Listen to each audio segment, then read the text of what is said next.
Vipin C വിജയനുണ്ട് കൊച്ചിയിൽ നിന്ന്. വിപിൻ, ഇനി നാളെ വൈകിട്ട് 3 മണിക്കകത്ത് നാമനിർദ്ദേശ പത്രിക പിൻവലിക്കാനുള്ള സമയമാണ്. 2261 നാമനിർദ്ദേശ പത്രികകളാണ് സൂക്ഷ്മ പരിശോധനയിൽ ഇന്നലെ തള്ളിയത്.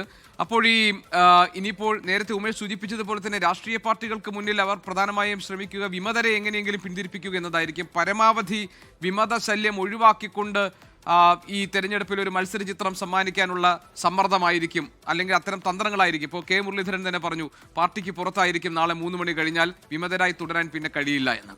എന്താണ് കൊച്ചിയിലെ സ്ഥിതി?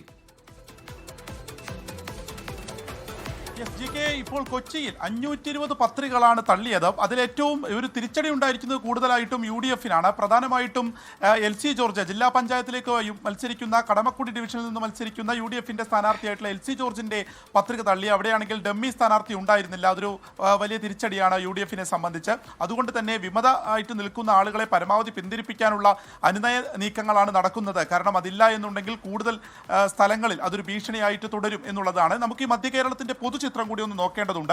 അതിലേറ്റവും പ്രധാനം ആലങ്ങോട് ബ്ലോക്കിൽ 1-ാം ഡിവിഷനിൽ നിന്നും അവിടുന്ന് ഒരു പത്രിക തള്ളിയിട്ടുണ്ട്. അവിടെയും കോൺഗ്രസിന്റെ ഡമ്മി സ്ഥാനാർത്ഥിയില്ല.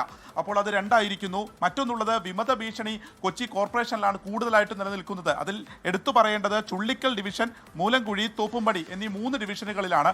അതിൽ ബാസ്റ്റ്യൻ മത്സരിക്കുന്ന ചുള്ളിക്കൽ ഡിവിഷനിൽ വലിയ രീതിയിലുള്ളൊരു ഭീഷണി തന്നെ, അതൊരു ജയപരാജയങ്ങളെ ബാധിക്കുന്ന രീതിയിൽ തന്നെയാണ് UDF-ലേക്ക് നിൽക്കുന്നത്. അതുകൊണ്ട് തന്നെ അവരെ അനുനയിപ്പിക്കാനുള്ള നീക്കങ്ങൾ, അവരെ ഫോൺ വിളിച്ചിട്ടൊക്കെ നിൽക്കാനുള്ള നീക്കങ്ങൾ നേതാക്കളുടെ ഭാഗത്ത് നിന്ന് അവിടെ നടക്കുന്നുണ്ട്. കൊച്ചി കോർപ്പറേഷനിൽ NDAക്ക് 5 ഇടങ്ങളിൽ ഇപ്പോൾ സ്ഥാനാർത്ഥി ഇല്ല എന്നുള്ളതാണ്. മറ്റൊന്നുള്ളത് പറവൂരിലാണ്. പറവൂരിൽ കെടാമംഗലം ഡിവിഷനിലാണ് നിമിഷ രാജു, ASFന്റെ നേതാവായിട്ടുള്ള നിമിഷ രാജു മത്സരിക്കുന്നത്. അവിടെ CPIയുടെ തന്നെ ഒരു വിമത സ്ഥാനാർത്ഥി ഉണ്ടായിരിക്കുന്നു എന്നുള്ളതാണ്. അവർ പിൻവലിക്കില്ല എന്നുള്ളതാണ് ഈ ഘട്ടത്തിൽ മനസ്സിലാക്കുന്നത്. മറ്റൊന്നുള്ളത് പല്ലാരിമംഗലം എന്നുള്ള സ്ഥലമാണ്. പല്ലാരിമംഗലത്ത് അവിടെ ഒരു LDF സംവിധാനം ഇല്ല എന്നുള്ളത് തന്നെ ഈ ഘട്ടത്തിൽ പറയാൻ കഴിയും. അതുകൊണ്ട് തന്നെ ആ സമവായം ഇല്ലാത്തത് കൊണ്ട് തന്നെ CPI ഒരു പക്ഷേ UDF-നെ പിന്തുണയ്ക്കാനുള്ള ഒരു സാധ്യത വരെ അവിടെ നിലനിൽക്കുന്നു എന്നുള്ളതാണ് ഏറ്റവും അവസാനമായിട്ട് പുറത്തു വരുന്ന ഒരു വിവരമുള്ളത്. ആലപ്പുഴയിലേക്ക് വന്നാൽ അവിടെ കുട്ടനാട്ടിൽ CPI ബന്ധം ആടി ഒലഞ്ഞു നിൽക്കുകയാണ്. അവിടെ 5 ഇടങ്ങളിൽ CPI ഒറ്റയ്ക്ക് മത്സരിക്കുന്നു, അവരും പിൻവലിക്കുന്നില്ല എന്നുള്ളതാണ് ഈ ഘട്ടത്തിൽ മനസ്സിലാക്കാൻ കഴിയുന്നത്. അമ്പലപ്പുഴയിൽ മുസ്ലിം ലീഗ് ഒറ്റയ്ക്ക് മത്സരിക്കുന്നു. ഇടുക്കിയിലും അനുനയ നീക്കങ്ങൾ നടക്കുന്നു. അതിൽ പ്രധാനം കട്ടപ്പന നഗരസഭയിൽ ഏകദേശം 10 പേരാണ് വിമതരായിട്ട് മത്സരിക്കാൻ നിൽക്കുന്നത്. ഇവരെയൊക്കെ തന്നെ അതിൽ നിന്ന് മാറ്റുന്നതിന് വേണ്ടിയിട്ടുള്ള ശ്രമം ഇന്ന് കൊണ്ടുപിടിച്ച ഫോൺ വിളികളിലൂടെയൊക്കെ അവിടെയും നടക്കുന്നു എന്നുള്ളതാണ്. തൃശ്ശൂരിലാണ് കാര്യമായിട്ടുള്ള ഒരു വിമത ശല്യം ഇല്ലാത്ത. അവിടെ CPIയിൽ നിന്ന് സ്വതന്ത്രയായിട്ട് മത്സരിക്കുന്ന, CPI വിട്ട് സ്വതന്ത്രയായിട്ട് മത്സരിക്കുന്ന ബീന മുരളി ഒരു LDF-ന് ഒരു ഭീഷണിയാകും എന്നുള്ള നിലയിലേക്ക് നിൽക്കുന്നു എന്നുള്ളതാണ് ഉള്ളത്. ഇവിടേക്ക് കോട്ടയത്തേക്ക് വരികയാണെങ്കിൽ കുറച്ചുകൂടി അവിടെ ഏറ്റുമാനൂർ നഗരസഭയിൽ CPM-ന്റെ വിമതൻ പത്രിക നൽകിയിട്ടുണ്ട്.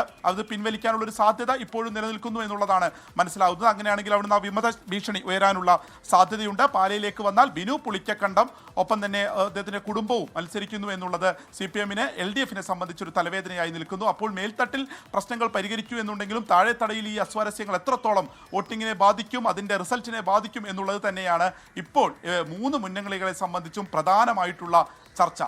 GK, ലോകത്തെവിടെയായാലും ഏത് സമയത്തും 24 വാർത്തകളും ഓഗ്മെന്റഡ് റിയാലിറ്റി പാക്കേജുകളും എക്സ്പ്ലെയിനറുകളും വിശദമായി കാണാൻ ഞങ്ങളുടെ YouTube ചാനൽ നിങ്ങൾക്ക് സബ്സ്ക്രൈബ് ചെയ്യാം.